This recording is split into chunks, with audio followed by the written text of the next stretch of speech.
গতকাল প্লাবিত এলাকায় পরিদর্শনে গিয়ে আক্রান্ত হন বিজেপি সাংসদ বিধায়ক এবং সেই ঘটনার পর আজ রাজ্যকে রিপোর্ট তলব কেন্দ্রের। আরও একবার আপনাদেরকে জানাবো, দ্রুত রিপোর্ট তলব রাজ্যকে কেন্দ্রের।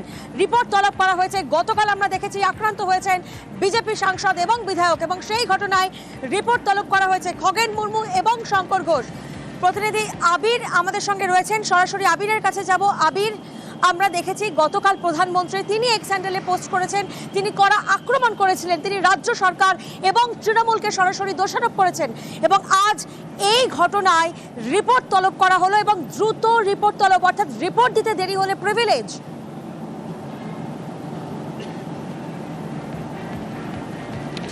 প্রথমত বিষয়টা হচ্ছে যে কেন্দ্র এই গোটা ইস্যুকে সামনে রেখে তারা রাজ্যের কাছ থেকে যেমন রিপোর্ট চেয়েছে স্বরাষ্ট্র মন্ত্রক, একই রকম ভাবে হচ্ছে যে সংসদের তরফ থেকেও সংসদের স্পিকার তার তরফ থেকেও রিপোর্ট চাওয়া হয়েছে এবং রিপোর্ট যদি দিতে দেরি করা হয় বা গড়িমসি করা হয় তাহলে প্রিভিলেজ আনা হবে, এমন একটা হুঁশিয়ারিও তাদের তরফ থেকে দেওয়া হয়েছে। তুমি জানো যে আজকে ইতিমধ্যেই এলাকা পরিদর্শন করছেন সংসদ বিষয়ক মন্ত্রী কিরেন রিজিজু।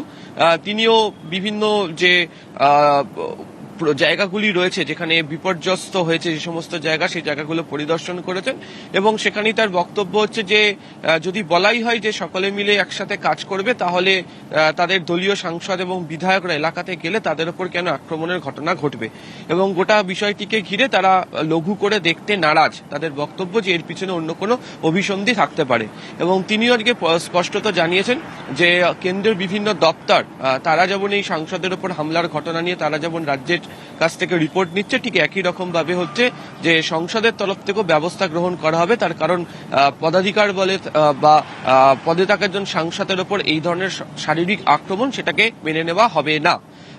গতকাল প্রধানমন্ত্রীর যে এক্স হ্যান্ডেল পোস্ট এবং তাকে ঘিরে আজকেও দেখতে পাওয়া যাচ্ছে যে বিভিন্ন জায়গাতে বিজেপির বিভিন্ন নেতৃত্ব বিভিন্ন জায়গাতে তারা বিক্ষোভ প্রদর্শন করছেন, বিভিন্ন নেতারা বক্তব্য প্রদর্শন করছেন এবং তুমি জানো যে পাল্টা গতকাল এক্স হ্যান্ডেল পোস্টে মমতা বন্দ্যোপাধ্যায় উল্লেখ করেছিলেন যে এই ধরনের যে শব্দবন্ধ ব্যবহার করে আক্রমণ করা হচ্ছে এটা একটা সংকীর্ণ রাজনৈতিক মানসিকতার পরিচয় দেওয়া হচ্ছে এবং একই সঙ্গে তিনি কার্যত খোঁচা দিয়ে তিনি এই প্রসঙ্গ উল্লেখ করেছেন যে 964 দিন পর প্রধানমন্ত্রী মণিপুরে গিয়েছিলেন, যে মণিপুর বারবার ধরে অশান্ত হয়েছিল এবং বর্তমান পরিস্থিতিতে দাঁড়িয়ে দুর্গত মানুষদের পাশে থেকে উদ্ধার কার্যে সহায়তা না করে কেন এই ধরনের রাজনৈতিক মন্তব্য করা হচ্ছে সে প্রশ্ন তুলে দেওয়া হয়েছে। ফলে গোটা বিষয়কে ঘিরে এই মুহূর্তে রাজনৈতিক দিক থেকেও সরগরম এবং আজকে কার্যত যেভাবে দাঁড়িয়ে শিলিগুড়িতে দাঁড়িয়ে যেভাবে সংসদ বিষয়ক মন্ত্রী নিয়ে প্রশ্ন তুলতে শুরু করেছেন তাতে গোটা বিষয়কে ঘিরে তারা যে একটা এই গোটা ইস্যুকে সামনে রেখে তারা নিয়ে যেতে চান, আন্দোলন করতে চান, সেটাই তার বক্তব্যের ক্ষেত্রে আজকে বারবার উঠে এসেছে। একেবারেই রাজ্যকে হুঁশিয়ারি কেন্দ্রীয় মন্ত্রী কিরেন রিজিজু, শোনাবো আপনাদের। जो एमपी एमएलए को अटैक किया है, एक नोटिस भेजा है, स्टेट गवर्नमेंट से तुरंत रिपोर्ट मंगवाया है। रिपोर्ट अगर देने में देरी करता है तो उसको प्रिविलेज में हम लोग एक्शन करेंगे। नियम कानून को अपना हाथ में ले करके दादागिरी करके गुंडाराज करके यहाँ लोगों को मारेगा पीटेगा, ये तो कोई एक्सेप्ट नहीं कर सकता है क्योंकि जो लोकसभा एमपी को ब्रूटली अटैक हुआ है इसलिए स्पीकर साहब के वहां से नोटिस किया है। हम चाहते हैं कि वेस्ट बंगाल गवर्नमेंट जल्दी ग्राउंड रिपोर्ट दे दे ताकि उसका कार्रवाई जल्दी कर सके। আবির আমাদের সঙ্গে আছেন। আবির, আমরা শুনলাম কেন্দ্রীয় মন্ত্রী কিরেন রিজিজু তিনিও রাজ্যকে হুঁশিয়ারি দিচ্ছেন। আমরা ফ্যাক্টটা এর আগে তোমরা শুনলাম, কিন্তু এর রাজনৈতিক ব্যাখ্যা কি হতে চলেছে? কারণ যেমনটা আমরা শুরুতেই বলছিলাম যে প্রধানমন্ত্রী তিনি সরাসরি রাজ্য সরকারকে দোষারোপ করেছেন, তৃণমূলকে দোষারোপ করেছেন, পাশাপাশি রিপোর্ট তলব কেন্দ্রীয় মন্ত্রী কিরেন রিজিজু তার রাজ্যকে হুঁশিয়ারি, এর রাজনৈতিক ব্যাখ্যাটা কি হতে চলেছে? দেখো, প্রথমত হচ্ছে যে উত্তরবঙ্গ বিজেপির কাছে রাজনৈতিক দিক থেকে তাদের জমি শক্ত। সাম্প্রতিক সময় বিভিন্ন নির্বাচনগুলোতেও সেটা লক্ষ্য করতে পারা গেছে। তবে 2019-এর লোকসভাতে যে ফল ছিল সেখান থেকে দেখতে পাওয়া যাচ্ছে যে 2024-এ তৃণমূল অনেকটা হলেও ঘুরে দাঁড়িয়েছে এবং এই উত্তরেরই একটি লোকসভা আসন তৃণমূল কংগ্রেস ছিনিয়ে নিতে পেরেছে। সামনে কয়েক মাস পর বিধানসভা নির্বাচন রয়েছে এবং উত্তরবঙ্গে যে সংখ্যক বিধানসভা আসন রয়েছে তাতে যে রাজনৈতিক দল নিজেদের সেখানে একাধিপত্য বজায় রাখতে পারবে তারা সুবিধা পাবে এবং উত্তরবঙ্গে যেহেতু এই দুর্যোগ ঘটেছে, দুর্ভোগ রয়েছে, ফলে এই পরিস্থিতিতে দাঁড়িয়ে সেখানে তাদের দলীয় বিধায়কেরা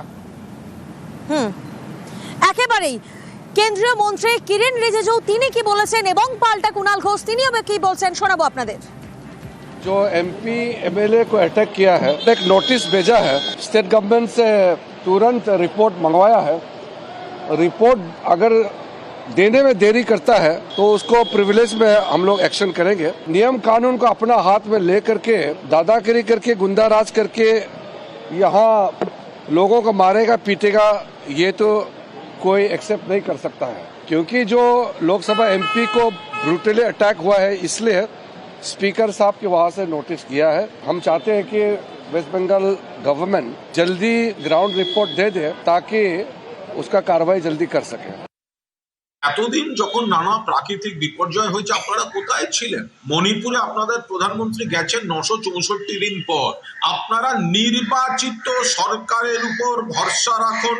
মমতা বন্দ্যোপাধ্যায়ের সরকার যে রিপোর্ট দেবেন, আপনারা তো অতীতেও সেই সব রিপোর্ট তো গ্রাহ্য করেন, তা এখন প্যারালালি করতে যাচ্ছেন কেন? আপনাদের উচিত সেই সরকারের যে সুপারিশ হবে, সেই সরকারের যে কমিউনিকেশন হবে, রিপোর্ট হবে, সেগুলোতে যথাযথভাবে রেসপন্ড করা। এই নিয়ে রাজনীতি করবেন না।